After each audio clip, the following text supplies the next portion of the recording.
नमस्कार मित्रों, स्वागत है आपका हमारे आज के इस विशेष और अति विशेष कार्यक्रम में, क्योंकि आज हम जानने वाले हैं कि 5 ऐसी चीज़ें मैं आपको एस्ट्रोलॉजी से एवं हमारे रियल लाइफ में ऐसे क्या परिवर्तन करें ताकि जीवन में हम धन की बचत कर पाएँ।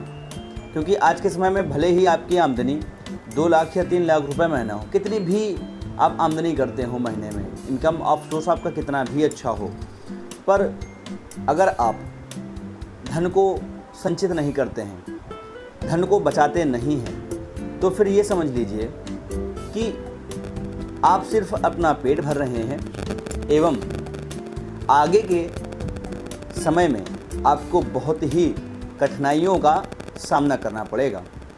क्योंकि धन एक ऐसी चीज़ है जिससे दुनिया की हर वस्तु जो भौतिक सुख के काम लाई जा सकती है वो खरीदी जा सकती है। और आज के समय में धन से ही व्यक्ति की सक्सेस एवं उसका मान सम्मान जोड़ा जाता है। आपके पास अच्छी गाड़ी है, आपके पास अच्छा फ्लैट है, अच्छा घर है, अच्छा लैपटॉप है, अच्छा मोबाइल है, तो फिर कहीं ना कहीं आप सक्सेसफुल माने जाते हैं। और एक आदमी के पास भले ही कितना नॉलेज हो, कितना ही ज्ञान हो, वो कितनी ही ठोकरें खा करके चीज़ों को समझा हो, परंतु उसके ज्ञान का कोई महत्व नहीं होता। लोग उसको फेलियर समझते हैं कि फेलियर है, कुछ नहीं कर पाया अपने जीवन में। तो मैं चाहता हूँ जीवन में आपको कभी इन चीज़ों का फेस ना करना पड़े, क्योंकि ये चीज़ें बहुत ही ख़राब होती हैं। मैं अधिकतर लोगों को देखता हूँ कि जो अपने से छोटे लोग होते हैं, बड़े लोग अपने से छोटे या अपने से जो उनसे थोड़ा सा स्तर से कमज़ोर होते हैं, उनको बड़े ही अजीब नज़र से देखते हैं। तो मैं नहीं चाहता कि आपको भी लोग उसी नज़र से देखें। तो 5 ऐसी चीज़ें जिनको आप अपना करके, फॉलो करके आप जीवन में धन संचित कर सकते हैं। सबसे पहला, आपको अपना बजट मेंटेन करना होगा। महीने में आपकी इनकम कितनी है, आप कमाते कितना है और आपके एक्सपेंसेस कितने हैं, आप खर्च कितना करते हैं। अगर आप 10,000 कमाते हैं और 12,000 आपके खर्चे हैं, तो जीवन भर आप उसी स्तर पर रहेंगे और हर महीने 2-3 हज़ार का आपके ऊपर कर्जा अवश्य हो जाएगा। तो यहाँ पर आपको मेंटेन क्या करना है, अपना बजट मेंटेन करना है। बजट इस तरह से मेंटेन करें कि मान लीजिए आपकी 12,000 कमाई है, तो मिनिमम आप 10,000 तक अपने खर्चे रखें, ताकि 2,000 रुपये आपके हर मंथ सेव रहें। ताकि कभी भी आप बीमार पड़ गए, घर में कोई बीमार पड़ गया या कोई भी समस्या जीवन में आपको आए, तो आपके जो 2,000 रुपये महीने बच रहे हैं, ये आपके जीवन में काम आ सकें, इसलिए बचत की जाती है। दूसरा उपाय क्या है कि अपने खर्चों का प्लान करें। जैसे बहुत सी चीज़ें ऐसी होती हैं कि हम देखते नहीं, हमें कोई चीज़ अच्छी लग गई, मार्केट में निकले, कोई भी चीज़ हमें अच्छी लग गई, हमने तुरंत उसको खरीद ली, पर हम ये जानते हैं कि एक दो बार यूज कर लेंगे, इसके बाद ये चीज़ मेरे लिए बेकार हो जाएगी।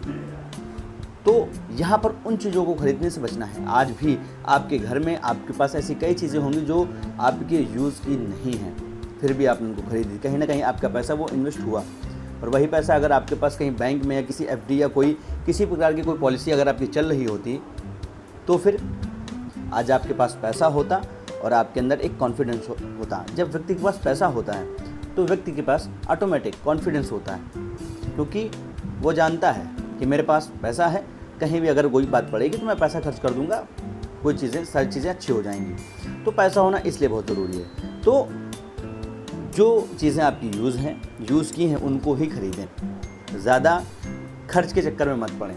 तीसरा उपाय ये है कि बूंद बूंद से ही सागर बढ़ता है। आप अगर रोज़ 1 रुपये जोड़ें तो महीने में 30 रुपये हो गए, और साल में बाढ़ते हैं 360 रुपये, साल में 360 रुपये हो गए।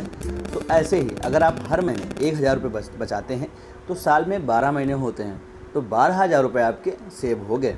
अब एकदम से नहीं कि आप बस सोचा आपने कि मैं अब सेविंग करूंगा और एक महीने में ही 3-4 करोड़ रुपये मैंने बचा लिए, ऐसा कोई नहीं कर पाता। जब जो व्यक्ति 18 साल से सेविंग करना शुरू करता है, तो कहीं वो जब उसके बच्चे बड़े हो जाते हैं तो फिर वो कहीं गाड़ी खरीदता है, कहीं उनको अच्छे मोबाइल खरीद के देता है, कहीं उनको अच्छे स्कूल में पढ़ाता है। तो बूंद बूंद से ही सागर भरता है भाई। एक मटकी में जल है। अब आपने ये कहानी पहले भी सुनी होगी, कौवे ने उसको जल को पीने के लिए उसमें एक एक कंकड़ डालना शुरू किया। एक समय ऐसा आ गया कि जो पानी है वो मटकी से बाहर गिरने लगा, तो कौवे ने पानी पी लिया। इसी तरह से आपको एक एक रुपया बचाना पड़ेगा, क्योंकि बूंद बूंद से ही सागर भरता है। तो आपकी थोड़ी थोड़ी इन्वेस्टमेंट और थोड़ी थोड़ी कमाई जब आप बचत करेंगे, तब आगे चल करके एक बड़ा अमाउंट क्रिएट होगा।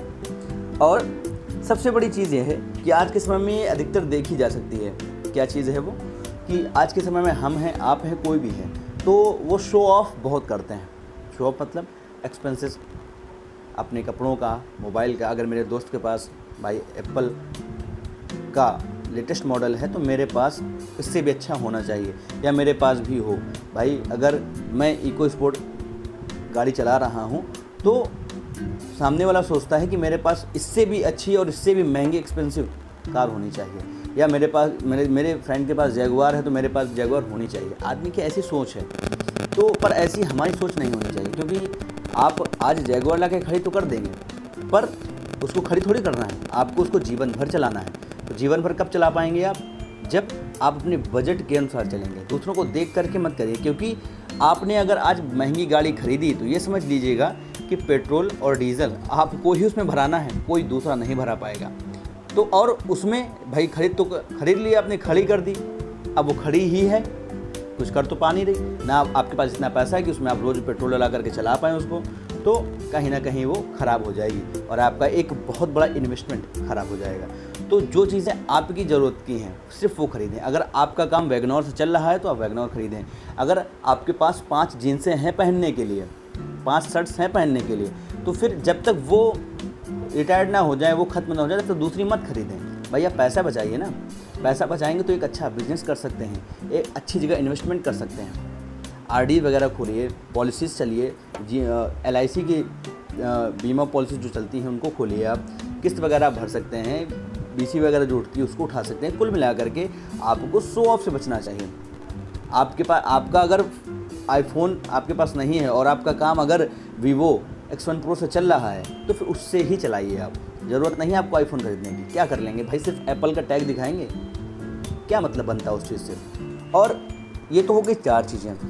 5वीं चीज़ में, 5वां उपाय क्या है, 5वां टिप, कुछ भी आप उसको समझ लें, यह एस्ट्रोलॉजी से रिलेटेड है कि अगर आपका दूसरा भाव, द्वितीय भाव, सेकेंड हाउस कुंडली का, कोई भी लग्न कोई भी राशि हो सकती है, अगर सेकेंड हाउस के जो लॉर्ड हैं वो कहीं पीड़ित हुए, जैसे मेष लग्न है आपकी, तो अगर आपकी कुंडली में शुक्रदेव पीड़ित हुए तो धन संचय में आपको थोड़ी सी कमी आएगी।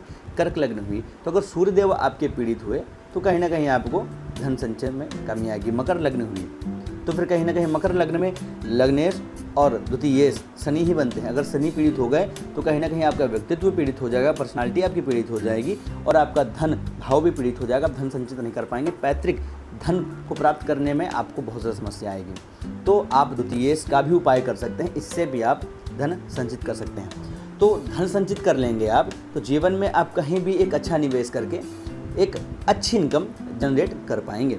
तो ये उपायों को फॉलो करें और अपने जीवन में बदलाव की ओर बढ़ें, क्योंकि आज के समय में 50% आदमी ऐसे हैं जिनको आपकी तकलीफ़ों से कोई फ़र्क नहीं पड़ता और 50% आदमी ऐसे हैं जिनको खुशी होती है कि आप तकलीफ़ में हैं। तो इसलिए जो भी आपके शत्रु हैं उनको कुछ मत कहिए, अपने कर्मों से पूरा करिए। बहुत लोग कहते हैं भाई किसी ने आपको अगर कुछ कहा तो ये नहीं कर सकता, तुम ऐसा नहीं कर सकते, तुम इस लायक नहीं हो, तो व्यक्ति बोलने लगता है, बहुत ज़्यादा भड़कने लगता है कि मैं ऐसा कर सकता हूँ, मैं वैसा कर सकता हूँ।